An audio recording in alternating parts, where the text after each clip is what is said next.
he is perceived as a money train. And people want to talk about him like Ezra Klein, as we highlighted recently. And all the while I'm thinking, I have a lot of disagreements with him. Whether it's the language, whether it's what I perceive to be an anti-woman attitude, which I think is a personal hang-up on his part. But I do believe that Nick is a lot smarter than people give him credit for. I think he knows exactly what he's doing. And he put out a statement, I believe last night or the night before, regarding the coming together of the populist left and the populist right. He said this. Here we go. Why I said the other night, why don't we have populist Republicans and populist Democrats that just solve problems? Well, let's start right with, it doesn't have to be Republicans and Democrats. We don't need that. Forget Republicans, Democrats, but populists, depending on where you fall. That I agree with. Just solve problems for Americans. And by the way, I am willing to compromise with the left, 100%. I'll work with anybody. I saw the track AIPAC people. It's some progressive woman and some progressive gay guy. Who cares if he's gay? Who cares? And the woman in question is Corey Archibald, who a friend in the chat knows pretty well. And I know pretty well. I'm not here to take credit, but let's just say that it's kind of like a Forrest Gump situation, being in the middle of a lot of these interesting circumstances. So again, it's like saying, oh, but he's black. Oh, but he's Indian. Who cares? Doesn't mean anything. Just as Sonny said, unite. We are all Americans. America first, right? Well, you're going to have to forget the fact that somebody is different. Work with them on shutting down AIPAC in a second, in a heartbeat. Same goes for Anna Kaspari and Cenk Uygur. They were in favor of democratic populism. They want to deliver health care. They want to deliver education. I would work with them in a second. In a second. A Zohran Mamdani all day. That's why I said we need to rethink and realign our politics based on what actually matters. And we know what actually matters. We have to break the stranglehold that is the Zio state over our country. Now, again, I know where Jen stands on this, but I still maintain that I don't care what you think right now. I'm telling you how it is. The people do not want to have this attachment to Israel. The powers that be want it, as they are them and as they are them and them are they. Sort of. You get my point. To the American people, it is an attachment that they want to sever. They don't want this relationship. Andrew, easy. I thank you. I can handle this.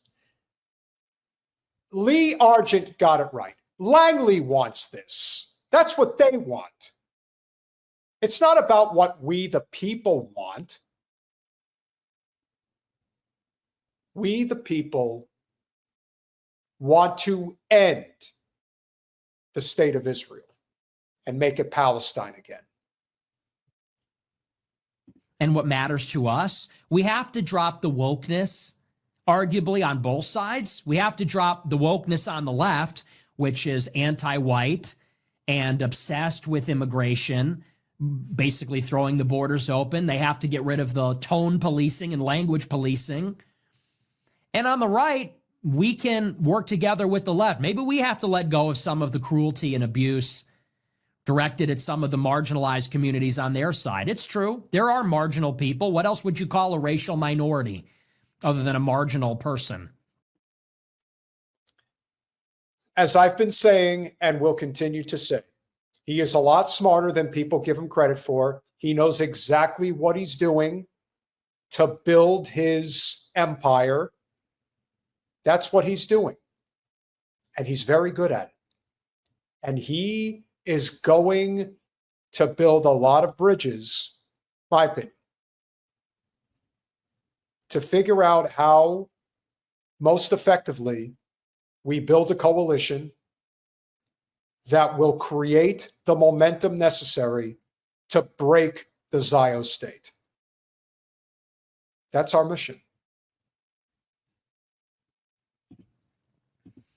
I'm okay with living in a society where we, as long as we close the borders, we can take care of everybody in the country. We can figure out how we can all get along together, as long as there is a consensus agreement that we can put America first. But what I see from the Trump administration and from the Democrats is neither of them are willing or able to actually do anything for people, for the actual people. And that is by design. The goal on Capitol Hill is to never get anything done, to never allow one side any balance of power over the other. That's the goal. And never pass policy that will affect capital, ever, which is why the system is going to fail. It already is. And this is the evidence.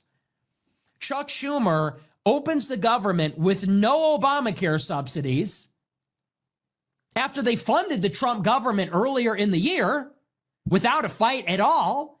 But now he wants to put forward a bill on anti-Semitism. Really? So which constituents are you working for exactly? He's working for Israel. And I got to tell you, I know we haven't played it yet. Maybe we'll play it on Monday. There is a clip of Schumer when he was in the New York legislature way back in the day, back when he had hair in the front. This was probably in the early 80s. It has to be the early 80s. You think he's a Zio scumbag now? You should have heard him then. Oh, he was even worse. Probably because he was younger and more coherent and was able to get away with it, especially in New York. But my God, we talk about people that don't actually represent this country. They represent their corporate special interests, and in this case, the interests of a foreign nation. And it's obvious that Chuck Schumer is one of those people. So Nick's right. You can't condemn the genocide in Gaza on behalf of your many Muslim or progressive constituents or even Jewish constituents that have a problem with it. You can't deliver on Obamacare, but you're obsessed with it's anti-Semitism, white supremacy, that's a grift. That's just a race hustle. You're just a race hustler. That's just a load of crap. You can take your resolution and shove it up your ass. No one cares. And the same is true on the Trump administration. What are they doing? The Trump administration has deported 300,000 illegal immigrants to date. There's nothing massive about that. 10 million came here in 4 years. They deported 300,000 in a year.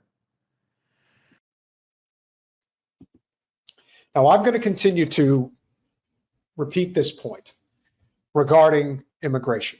And I'm a hardliner on immigration, as most of you know.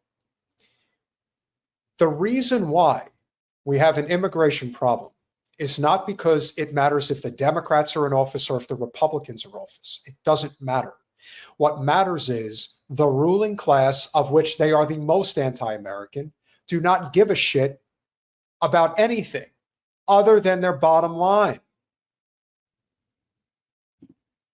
And this is where Jen and I agree 100%. They want illegal immigration or just immigrants from third world countries because if they could get away with making us slaves, they would. The reason the minimum wage doesn't go anywhere, the reason why we don't have tuition-free public college and trade schools is because the multinational corporations that benefit the most from this broken system are the ones that don't want people to have any brains. They just want them to be drones and cogs in the machine. That's it. Why are Amazon and Walmart the biggest companies? They make the most, and it doesn't require the most intelligence. That's the whole point. People in desperate situations. It's one thing to have a temp job and work your way up. They want you working there forever. And that's why the dumbing down of education in this country is so profound. So Nick's right. Again, the Trump administration extended the corporate tax cut. No tax cut for the middle class, no infrastructure bill, no jobs, nothing. 50,000 jobs down in October. They won't even release the data. But they're subsidizing AI and eradicating regulations for AI and cutting the corporate taxes. And they're giving contracts to little tech, all their Silicon Valley donors. Policing anti-Semitism. And again, from both sides, you're getting a lot of talk. You're getting Stephen Miller LARPing his Goebbels, talking about hippie boomers and, you are nothing. We don't like the third world. And on the left, you've got Chuck Schumer bitching about white supremacy and anti-Semitism. They get nothing done for anybody. Neither the left nor the right wins. The populists on both sides get nothing. The people are not being helped in any way. And yet, the one thing they are able to come together and work on is furnishing Israel with missiles, condemning anti-Semitism, funding Holocaust museums, endless stuff like that. So when we say we must end the Zio state, this is what we mean. Because this will never stop unless we band together as a United States of America. You think Larry Ellison gives a flying fuck about this country? You think Jeff Bezos does? You think Elon Musk does? He's not even from here. You think Mark Zuckerberg, the Zio kid, does? I wish I had that graphic of Jen's right now.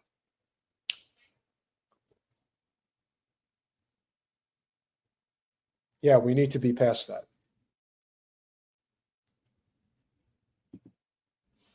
Things are too serious now. We have to come to terms with how we have to evolve in our political discussions. But it is imperative that we break Israel. So this is where we need to realign the politics. I'm sorry, but I don't see myself as aligned, actually, with these guys on the right that are obsessed with Israel. And I think that a lot of the populists on the left don't see themselves as aligned with the pro-Israel people in the Democratic Party. That is correct.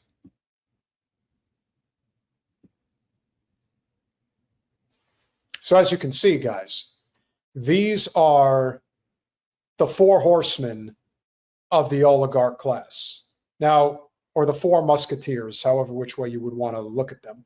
The only one we're missing, Jen, is Larry Ellison. You got to get one for him. Got to figure that one out.